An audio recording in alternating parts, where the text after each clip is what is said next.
இந்த வீடியோவை வழங்குவோர் கசக்கி கட்டு your laundry service washing and ironing cotton saree starching stain removal and dyeing and B-Roll Studios Private Limited. Hello வைதன் YouTube நேர்கள் அனைவருக்கும் வணக்கம். வாழ்க வளமுடன். நம்ம இன்னைக்கு பார்க்க போறது பீர்க்கங்காயின் நன்மைகளை பற்றி தான். பீர்க்கங்காயில இருக்கிற எண்ணற்ற நன்மைகளை பத்தி பார்க்க போறோம். காய்கறி வகைகளில் ஒன்றான பீர்க்கங்காயோட நன்மைகளை பற்றி தெளிவா இந்த வீடியோல பார்க்க போறோம். ஆனால் நாம் மற்ற காய்கறி வகைகளை சாப்பிடும் அளவிற்கு பீர்க்கங்காய் அதிகமாக உணவுல எடுத்துக்கொள்றது கிடையவே கிடையாது. உடல் எடை குறைவிற்கும் மற்றும் செரிமான பிரச்சனைக்கும் பீர்க்கங்காய் சிறந்த மருந்தாக இருக்கு. மேலும் பீர்க்கங்காய் நன்மைகள் பற்றி தெளிவா நம்ம இந்த வீடியோல பார்க்கலாம். பீர்க்கங்காயில vitamin A, vitamin B, vitamin C, நார்சத்து மற்றும் தாதுப்புக்கள் இருப்பதால சர்க்கரை நோயாளிகள் உணவுல சேர்த்துக்கொள்வது ரொம்ப ரொம்ப நல்லது. இந்த காயை தினமும் உணவுல சேர்த்துக்கொண்டால் இது உடல்ல உள்ள ரத்தத்தை சுத்தப்படுத்தி நுரையீரல் பிரச்சனை வராமலே தடுக்குது. அதே மாதிரி மஞ்சள் காமாலை உள்ளவங்க பீர்க்கங்காயில இருந்து 2 ஸ்பூன் சாறு எடுத்து அதனுடன் 1/2 ஸ்பூன் சர்க்கரை சேர்த்து கலந்து காலை மாலை என 2 வேளை குடித்தால் விரைவில் மஞ்சள் காமாலை சரியாயிடும். அதே மாதிரி உடம்புல ஏதாவது காயம் இருந்தாலோ அல்லது ரத்த கட்டி இருந்தாலோ அந்த இடத்துல பீர்க்கங்காயின் உட்பகுதியில் இருக்கும்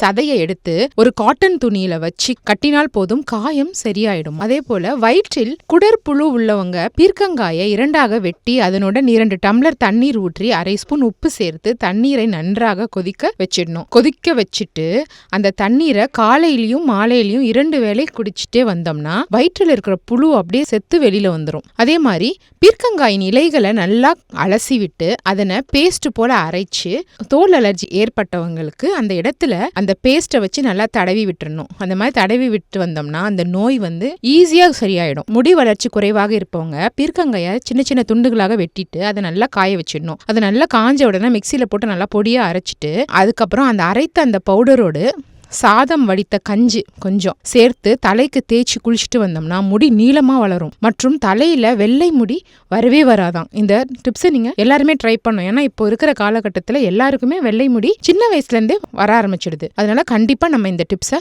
போட்டு பார்க்கலாம். காய்ச்சல் மற்றும் கல்லீரல் வீக்கம் இருப்பவங்க பீர்க்கங்காய் சாறுடன் சிறிதளவு தேன் சேர்த்து இரண்டையும் நல்லா கலந்து ஒரு வாரம் வெறும் வயிற்றுல குடிச்சிட்டு வந்தோம்னா காய்ச்சல் கல்லீரல் முற்றிலும் குணமாயிடும். அதனால இது ரொம்ப யூஸ்ஃபுல்லான ஒரு வீடியோ.